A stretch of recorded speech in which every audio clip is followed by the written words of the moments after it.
मतलब ये राक्षस वृत्ति भगवान का भी नहीं चाहते। तो अगर आप शांति से वो कितना भी ताकत प्राप्त कर रहे, वो कभी नहीं जाएगी, वो पीढ़ी दर पीढ़ी काम करेगी ही करेगी संस्कार।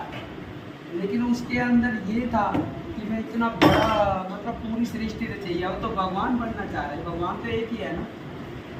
तो ऐसे में फिर उसने भगवान ने सोचा आप भाई तब जा करके वो प्रकार संतान दिया उसको भगत, क्योंकि वो भगत तो चाहे एक है संतान और चाहे 1000 है, तब तो चलेगा काम, और नहीं तो जीवन हराम। लेकिन उसमें भी फिर भी आप सोचो भगत के बहाने से मुक्त तो हो गया ना, वो मुक्ति नहीं हुआ, भगवान को फिर भी वचन से बांध लिया।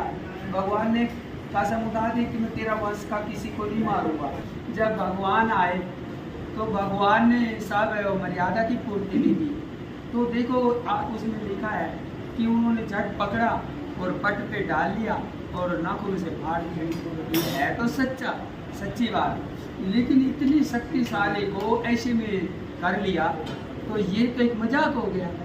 तब तो भगवान पूरी शक्ति लगा दी, मतलब डबल शक्ति लगा दी। आप कोई चीज़ आपकी कैपेसिटी 50 किलो वजन उठाने की, आप पूरी ताकत से उठाते हैं, तो आपने एकदम उठा दिया, या तो वो चीज़ का दिखावा है, वो चीज़ नहीं है, नहीं तो आप ताकत लगती है उसमें, और या फिर आपके अंदर कुछ भगवान की कृपा है, तो मतलब नज़रबंदी का दिखा दिया, उठा दिया, लेकिन उठाया नहीं। तो भगवान ऐसा भी नहीं करते, मर्यादा पुरुषोत्तम है वो।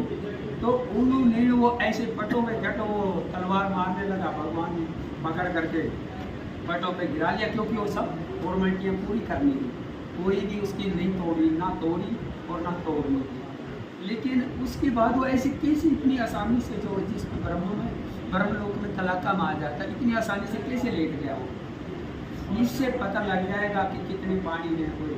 आप पूछ के आना जिसको मानते हैं, जो अपने आप में और लाखों लाख शीशा और रखे हैं, गाड़ियों में घूम रहे, तिलक माला, वो धर्म गुरु हैं हम, वो चिल्ला रहे टीवियों में क्या, तो आप ऐसे तो मैं कितनी दे दूँगा। कहीं सोचे एक इसको हाथ लगे, ये आत्मज्ञान से पता लगता है, इसलिए मैं बोल रहा हूँ, और भी दे दूँगा। कहीं सोचे तो चोरी के लगे हल्दी की गाढ़ होगा पंसारी बन जाए, यहाँ वो खाता नहीं है, वो तो पंसारी बाप है और हम तो पुजारी हैं उसके। बोलो बाबा भोलेनाथ की जय। में और उनमें तो उसके अनुसार थोड़ा सा एक चीज मैंने अपना ही अनुमान है। हाँ, तो कि जब नरसिंह भगवान का अवतार हुआ हिरण्यकश्यप को मारने के लिए, तो उनमें थोड़ा सा वो जो शेर का भी वो था। अरे सुनो तो मैं ये तो सुनता, और सुनाओ कुछ। हाँ, वो तो मैं पूरा सब मर्यादा ही रखी। हाँ, तो उसमें वही बताने जा रहा हूँ। लेकिन उसके बाद में जब उनको मार दिया, मारने के बाद में वो भी अहंकार वशीभूत हो गए। अरे आप आगे भाग गए कहीं, वो चीज नहीं, मैं तो सिर्फ ये मारने का वो चीज नहीं, आप मेरा मतलब वहीं से तो लौट के आएगी जहाँ तक मैं सोच रहा हूँ। आप पहले थोड़ी सुनिएगा, अब आप नहीं, फिर आप समय वेस्ट कर रहे, चलो सुनाइए, आप मैं सुनता ही रहूंगा, चलो, नहीं तो आपको लगेगा कि बाबा सुनता नहीं, आप सुनाते रहिए। जब वो वहां तक पहुंच गई कि वो भी अहंकार वश हो गए, तो वहीं से फिर शंकर भगवान को भी अपना अवतार लेके आना पड़ा, उनको शांत किया, उनके सीने पे हाथ लगा के उनको शांत किया था नरसिंह भगवान ने, तब शांति हुई ब्रह्मांड में भी। तो वही कुछ आंशिक ऐसे हैं कि जिस कारण उन्हें अहंकार भी हुआ, जबकि किसी भी अवतार में भगवान विष्णु ने अवतार लिया है तो अहंकार नहीं किया है।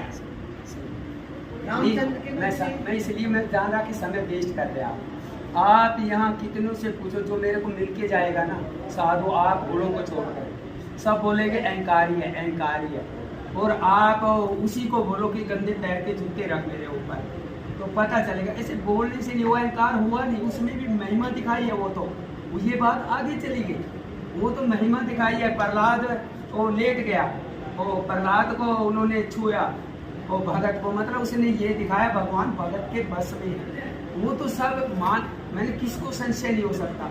रुक्मणी को संशय हो गया था, ये अमूर्ति देख रहे इसमें कैसेटों में सुदामा की, और सुदामा से टट्टी निकल गई थी सबकी कि भगवान देखो कैसा रूप डाल के आए हैं, और आप ऊंची डिग्री का लेके आओ, फिर उसको समझ में आएगी बात ये क्या बोल रहा हूँ मैं। क्योंकि जिस समय की डिग्री पे भगत हो जाता है, जो भगवान के अंदर सुगंध है वही सुगंध उसमें से निकल जाती है।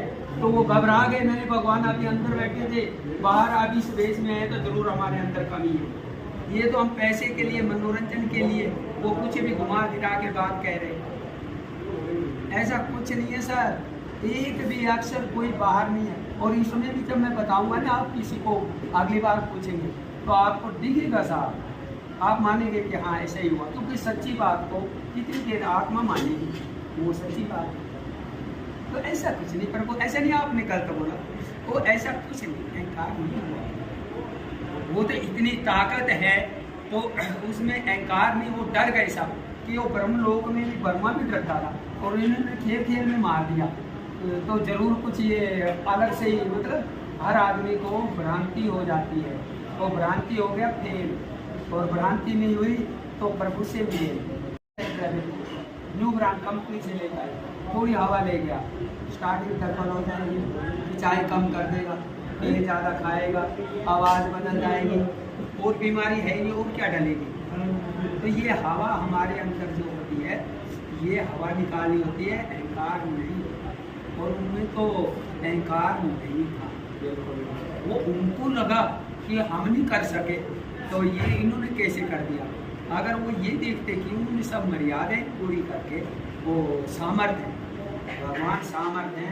देखो दिन में मरो ना रात में मरो, अंदर मरो ना बाहर, ऊपर मरो ना नीचे मरो, ना किसी स्तर से मरो, और कितने मैंने वो ना साल में मरो ना महीने में मरो, क्योंकि उसने अपनी तरफ से ऐसा मांगा था कि वो तो ब्रह्मा को मैंने नहीं को बना दिया। तो सिर्फ सवाल ये है कि जब वो बराबर की ताकत लगाते हैं तो उसको ऐसे कैसे बिठा दिया। यहाँ शेर को तो साधुओं ने तो हमारे इतिहास में सवारी की है, वो तो एक पशु है, वो तो इसलिए कि उसने कोई नर से मरो ना कोई पशु से मरो, वो इसलिए ऐसा रूप बनाना पड़ा कि वो कोई भी कुछ भी जो उसके जो बोला था उससे सबसे बाहर था, तब जा करके वो कोई ऑब्जेक्ट नहीं तो उसी समय बोल देता वो, तब उसको कोई डर नहीं हुआ, वो तो गया तलवार में। नहीं तो फट बोलता है कि बस आपने मर्यादा तोड़ दी तो मैं कुछ नहीं कर रहा। और वो यही चाहता था कि वो मन का जो कर रहे जो वही ठीक है, तो भगवान तो मर्यादा, अगर मन से ठीक होता तो हम सारे अभी तक कितने आगे